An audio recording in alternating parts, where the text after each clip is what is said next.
What's up, YouTube? This is Too Raw for TV.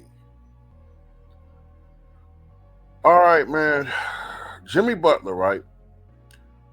I tried to give him the benefit of the doubt because there are certain things about Jimmy Butler, his history, the way that he has forced himself off of teams when he is tired of being on that team and the antics. I try to look at what you got for him. You know what I'm saying? I try to look at the pros and the cons, right? Even if they're short-term gains.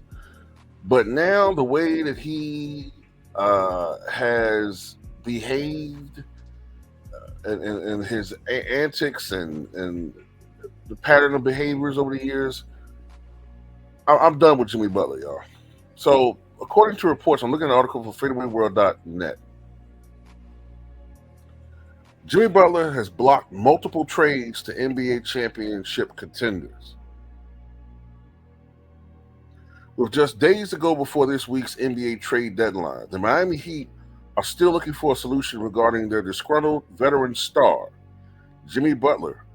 According to the latest intel from ESPN's Brian Windhorst, Butler has essentially blocked multiple trades that would have sent him to contending teams. Butler's obsession with getting to the Phoenix Suns is bizarrely admirable.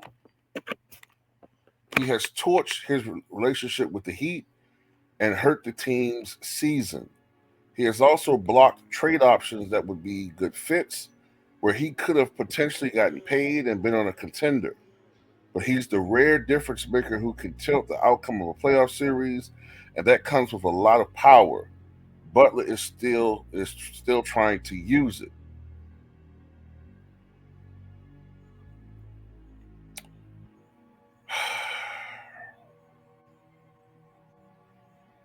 This is my thing, man.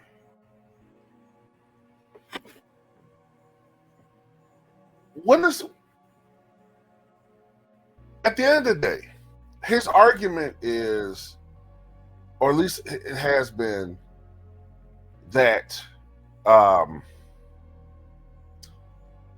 he wasn't getting enough help, right,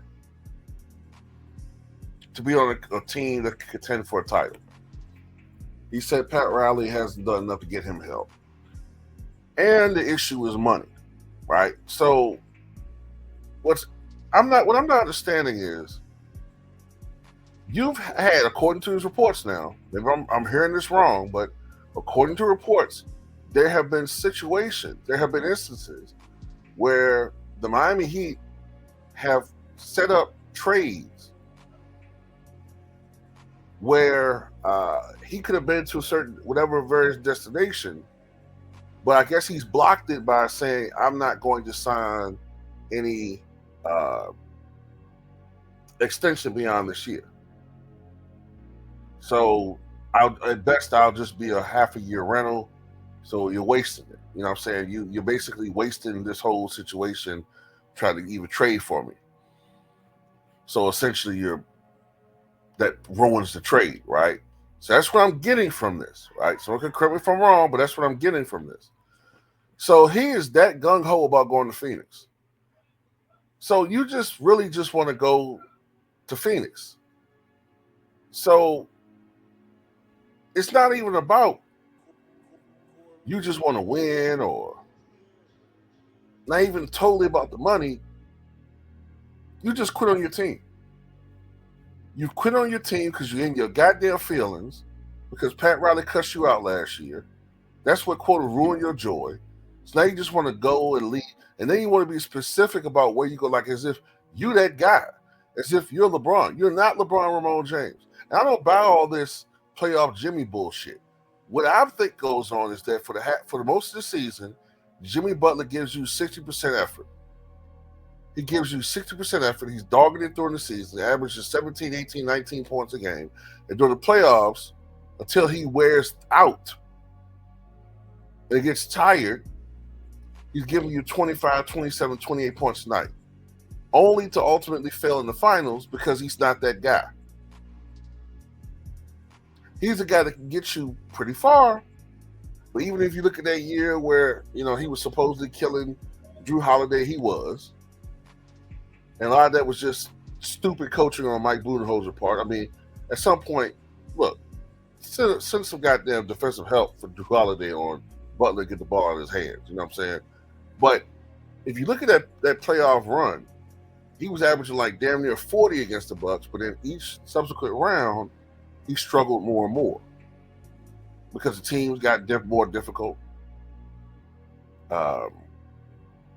Over time, teams can look at you and game plan, and you get a good look at you and how teams scheme against you and make certain adjustments and make intricate different adjustments to further be able to contain you. And he struggled more. And then for the second time in his career, even though he did help take him to the finals, he struggled in the finals. At least he was inconsistent, I say. So he's not that guy. They keep trying to market Jimmy as if he's a superstar. And to me, at best, honestly, he's the third guy on the championship team. He might be the closer.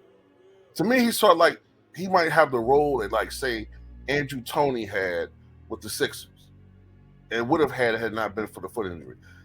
You could argue he was the third best player after Moses Malone and Dr. J, but he was that closer. He just was that guy that, you know what I'm saying, in a close contest, you give him the ball, he gets you buckets. I see Jimmy Butler like that. But as a superstar, no, he's not a superstar. But this is a product of the player empowerment era, in my opinion. And this proves once and for all that he wouldn't have worked out with the Bucks. He had no interest in being there. So he wouldn't have been dialed in at all, man. So at the end of the day, I say this. You gotta trade him at this point, man. You gotta work something. You gotta trade him. But you know, the thing about it, he's being very I think his intransigence about Phoenix, being with Phoenix and only Phoenix, is going to come back to bite him in the ass because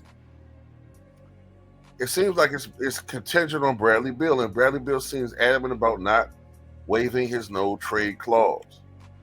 And Miami's not going to want to pick up that terrible contract. To be honestly, the guy's making $50-something million a year, averaging 17 points, often injured. Come on, man.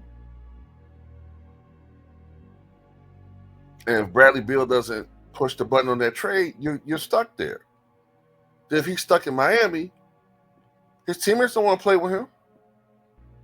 But then again, Jimmy Butler don't give a fuck right now. But Jimmy Butler might be fucking himself over because you're 35 years old.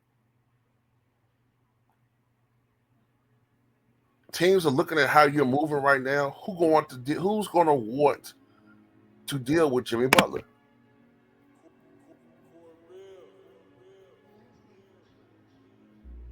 I was with him for a while when it was about, oh man, the team hasn't done enough, blah, blah, blah. But if Brian Windhorst is correct and you have helped to block multiple trades as we near the trade deadline because you don't want to go there, I don't know what it is about Phoenix. I don't know. Is it? I'm trying to think. Coaches Budenholzer. I don't know if it's the climate. I don't know what it is. But he seems adamant about going to about going to Phoenix. I don't think it's going to work because I don't think Jimmy Butler is a difference maker in Phoenix. I'm sorry, I just don't think they're one of the title teams. If anything, what I hope happens is this: is what I hope happens. I hope somehow they do get him. Maybe Bradley Beal changes his mind and pushes the button. I hope that KD goes to Bucks. I hope the Bucks become title contenders. I hope Jimmy Butler stays in Phoenix. I hope they lose every fucking year. Fuck that dude, man.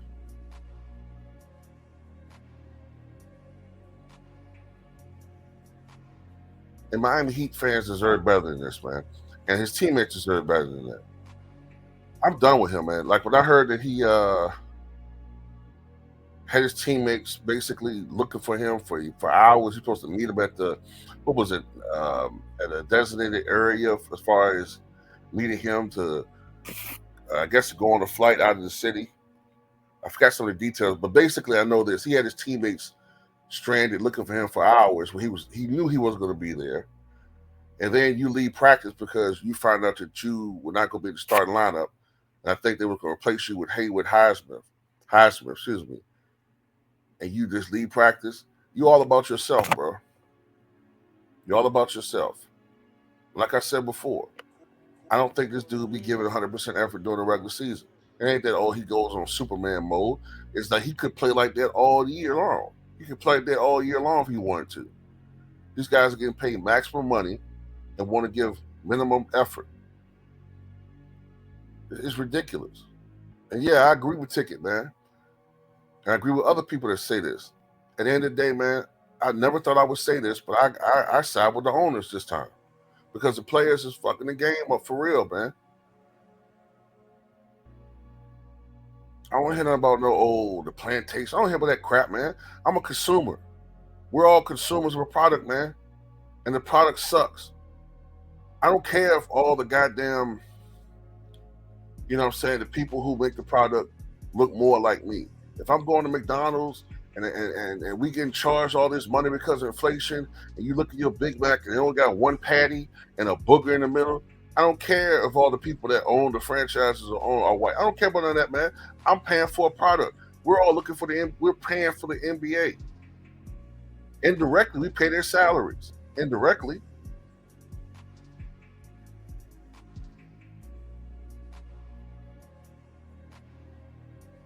Guys don't want to play.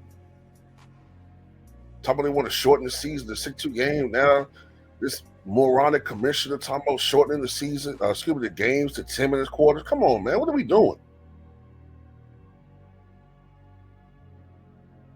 But anyway,